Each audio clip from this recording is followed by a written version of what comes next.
Greetings everyone. Well, let's see now. As I was doing the PS2 video game overview, it occurred to me, actually having them all out in the open like that, you know, there's still quite a few PS2 games that I always wanted to get, but I just never got around to for whatever reason. And right now is actually a pretty good time to be working on that collection, because PS2 games, if you know where to look, are going cheap as borscht right now. So it's possible to, you know, make a big dent in the collection fairly cheaply. So that's exactly what I did recently, and that's what we're going to talk about today on the Multimedia Chronicles.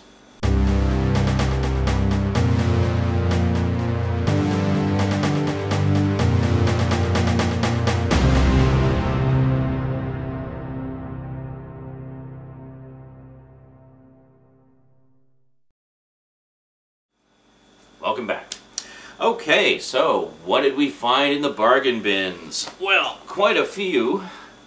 I actually got no less than 7 new PS2 games. Would have got more, except our budget was a little bit limited. So essentially, this decision was twofold. It was A, because I wanted to get PS2 games to begin with to add to the collection, and B, because I wanted to kind of get the most bang for my buck that particular week. So let's, why don't I move you in a little closer here, rather than using this. I'll just let you get right up to my face. Hi. Okay. I thought, you know, it's been a while since I kind of got up close and personal in these videos. I always seem to be doing them from, like, way over on the other side of the room, and, you know, I want you to feel like you're here with me at all times. Okay, so without any further ado, with my blatant plugging of my website in the background, and I have a stupid window open over the... That's not very good advertising. Yeah, come to my website. You'll see a huge, nondescript, blank screen. What the hell? What did I just do? No. It's doing a slideshow of the pictures on the website. Okay, yeah, that's useless. Well, actually, maybe that'd be kind of cool. Yeah, we'll let that go and see what happens. Well, not that you'll really be able to see them very well in the background, but anyway, we're here to talk about PS2 games, so let's get right down to it. So what did we find in the bargain bins? Bargain bins, bargain bins, bargain bins. Yeah, I tell you, if you're looking to stretch your gaming dollar real far, go for last gen's games. Seriously, it was the same thing with PS2. You could get PS1 games dirt cheap for quite some time there, and honestly, I really regret not taking more advantage of that and getting more PS1 games, because there's quite a few, you know, really damn good games on the PS1 that's, you know, I played some of them, but nowhere near as many as I'm sure I would enjoy. So anyway, we're going to try not to make that mistake this time around with the PS2, now that PS2 games are following suit in much the same way. So first up, we got Project Eden. Now I've left the price tags on here so you guys can see just what a deal I got on them. Here, we'll put them over here. So Project Eden, and this is essentially sort of a squad-based sci-fi thriller mystery type game. It sounds kind of like almost like an early BioShock type of game. Here, I'll read the description to you. Something is wrong in the Garden of Eden. Let's sit up a bit. There we go. So you can see the full double chin action. Due to severe overpopulation, Earth's surface is covered with towering megacities. As civilization climbs high into the sky, it buries beneath it a wretched underworld occupied by criminals, the deranged, and the deformed. Now, amidst reports of violence and atrocity in lower levels, a technical repair team has gone missing. Lead 4 specialists in innovative squad-based play into an abyss of vast caverns, snake-like tunnels, and luring dead ends. 11 chilling mission-based levels will test your exploration, puzzle-solving, and survival skills. Morphing enemies challenge you constantly, mutating as quickly as you learn how to destroy them. Descend into the darkness alone in single-player mode, or with up to 4 others in cooperative multiplayer. Cooperative multiplayer is actually done with a split screen there, so yeah. Project Eden. I remember seeing this one around in the discount bins for a long time, and it didn't seem to get a lot of press, at least not that I noticed when it came out. But, you know, in poking around looking for games that might be of interest and just doing a little bit of research before hitting the bargain bins, I read a lot of really favorable reviews of this one, and I thought it sounded really cool. So I'm thinking this might be kind of one of those overlooked gems that just didn't get the attention maybe it deserved. So anyway, looking forward to checking that one out.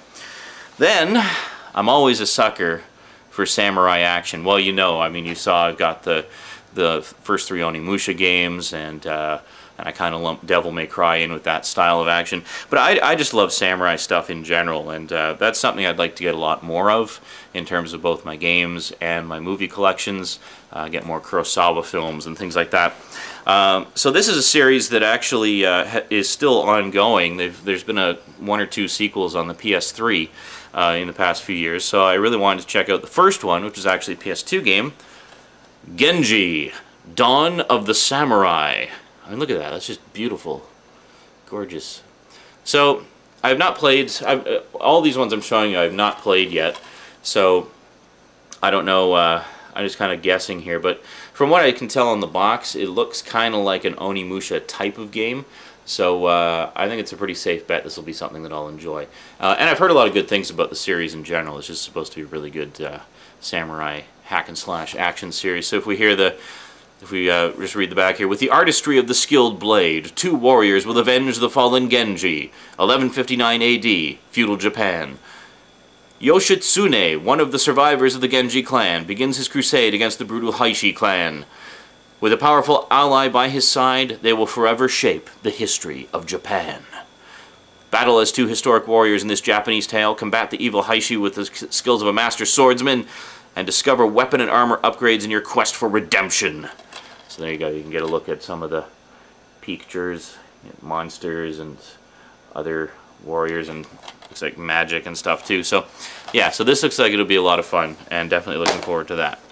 Then we have Maximo, Ghosts to Glory. This was the most expensive one I bought. The only reason I paid 10 bucks instead of 5 is because it's the only copy they had, and this is one that I've actually really been wanting to try for a long time. Fans of the old games Ghosts and Goblins and Ghouls and Ghosts might want to check this one out, because this is kind of like the spiritual successor to those. In fact, if you played the old games, you may recall whenever you'd lose your armor, you'd be running around in like underwear with little hearts on it. Same thing with this guy. So this is quite literally the same game, just brought into the 3D world, and obviously expanded quite a bit. But anyway, this looks fantastic, and I've really been looking forward to this one. There's a sequel as well called Maximo and the Army of Zin, or something like that. I did not see that one, otherwise I would have picked that one up as well. And I'll just read the back to you. Live life to the Maximo. Can't a noble knight go away to war without all hell breaking loose back home? Not this time. You control the fate of the heroic Maximo, who returns home to find his kingdom in shambles. Your once trusted advisor Achille has wrought evil on the land. Not only is the countryside filled with hordes of the roaming undead, but the 4 wise sorceresses have been imprisoned throughout the kingdom. To make matters worse, your girlfriend, Princess Sophia, has been forced to marry the scoundrel Achille. Talk about your bad days! Help Maximo rescue the sorceresses, restore good to the kingdom, whoop Achilles' butt, and while you're at it, get your girl back. So it sounds like it's kind of a tongue-in-cheek, just good old-fashioned action-adventure romp. It says here, return to classic action-adventure gameplay and fun, dynamic changing environments and abominable enemies challenge your every move, unlock dark secrets and equip Maximo's sword and shield with the power of the gods, over 20 levels of action, hours and hours of gameplay. I haven't been showing you the inside here. One thing I should mention, when I buy used games, I always crack the case open to make sure that the instructions are included. And they are. I'm not going to bother showing you inside the book like I did with some of the updates or some of the overviews, but just show you that they're there, give you some idea. Quite nice, quite classy.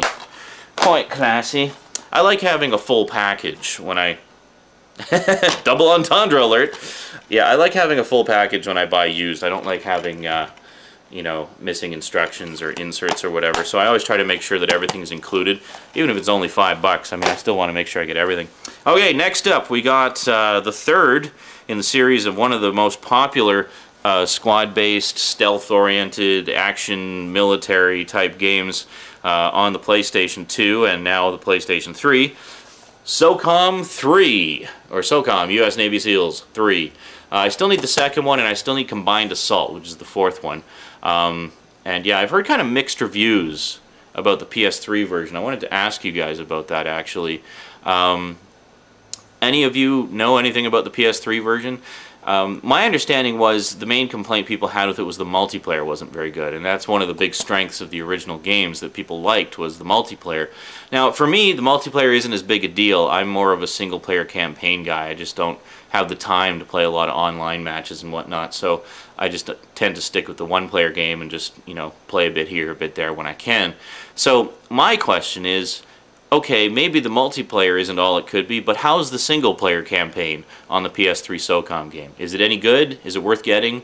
Because, you know, I might just pick it up on a discount at some point just to have the complete set. But, you know, I really enjoyed the first one, and I'm really looking forward to playing the second, third, and fourth ones. And, again, $5 for that one. So, not too shabby. And finally, we got not one, not two, but 3 games from the same series. I think this is actually every single game that came out on the PS2 from this series. I am, of course, talking about Hitman. Hitman 1 was, I can't remember if it was actually on the Xbox or if it was just on PC. But check this out. Got it for $2.99. Perfect condition. And, yeah. And with the instructions. So can't complain there. I don't know why it was going so cheap. So I got this one for $2.99. Then I got Hitman Contracts for $4.99. And Hitman Blood Money also for $4.99. In my haste to take all the rental, like all the used stickers off, I always take those stickers off because I like to have everything look clean and nice. I actually got a little too eager and took the price tag off too. But trust me, this was also $4.99. So pretty good selection there. Sorry, I'm forgetting to show you the innards again. There we go. SOCOM, classified information, blah, blah, blah. And then we got Hitman 2, which I think I did show you. Yeah, there we go. And then we got Hitman Contracts. There we go. And then we got Hitman Blood Money, which is actually 2 discs. The second disc is a DVD with stuff about Kane and Lynch, Dead Men, which I don't think even came out on the PS2. I think it was a PS3 game. But anyway, it gives you a sneak preview and some videos about it there. So I've heard good things about Kane and Lynch as well. Might check that one out. You know, one thing that kind of miffs me, and this is a bit of a nitpicky thing, is, okay, look at the spine for Hitman 2. Okay? The spine for Hitman Blood Money. This is the first one. Well, first one on the PS2 and the third one on the PS2. Okay? It lines up quite nicely. Looks good. But then look at Hitman Contracts. What the hell? So I mean, if this was the third one, that wouldn't be so bad, because then you could do it like that. But instead, in chronological order, this is what it looks like on the shelf. Consistency, people. Consistency. Anyway, whatever. So there we go. 7 games, and in case you haven't been doing the math as we go, I also got a 10% discount because I got a discount card with EB Games. EB Games is kind of like the Canadian GameStop. I think it's the same company, actually. Anyway, so I got 10% off with my discount card on top of the ridiculously low price. So all 7 games for $43. $43. That's like less than one of these games would have cost originally. You know, one thing I thought was kind of interesting is the Hitman ones say part of a set, not for individual return or exchange. Oh, except for the second one. The second one is apparently individual, and then this one is also part of a set. So I'm guessing, because I know there was a trilogy set put out that had all 3 games in it. So I'm guessing, well, at least 2 of these were from one of those collections. So I got like the entire Hitman trilogy here for like $12. You know, I mean, that's less than even just one of them would cost at a discount most of the time. So yeah, so the long and the short of it is, if you're looking to build up, if you got one of the older systems like Xbox, GameCube, or PS2, now is a really good time to be hitting the game stores and checking out the bargain bins. You can find some deals online. I would recommend not buying new, because a lot of places I've seen that are selling new older games like this are selling them at a premium at collector's prices. And I think it's kind of debatable whether or not they're actually worth that much. I mean, because look at this. I mean, look at the condition of these. These are in like-new condition. It's like, oh, is it really worth it for me to take the saran wrap off myself to pay an extra $120 for one of these games? Like, come on. Extortion much. Yeah, anyway. You want to save some money? Buy used. That's what I do. And, you know, just do what I do. Like, crack them open. Make sure the instructions are there. Make sure the case is in good condition. You know, I mean, you can get used games that could easily pass for new. If you just kind of take your time and shop around a bit and be a little bit picky without being too anal. And yeah, so anyway, lots of good PS2 games there. Looking to get some more, and I'll keep you posted as the collection continues to build. Alrighty, that's it from me to you for now, so until next time, thanks for watching, and sayonara.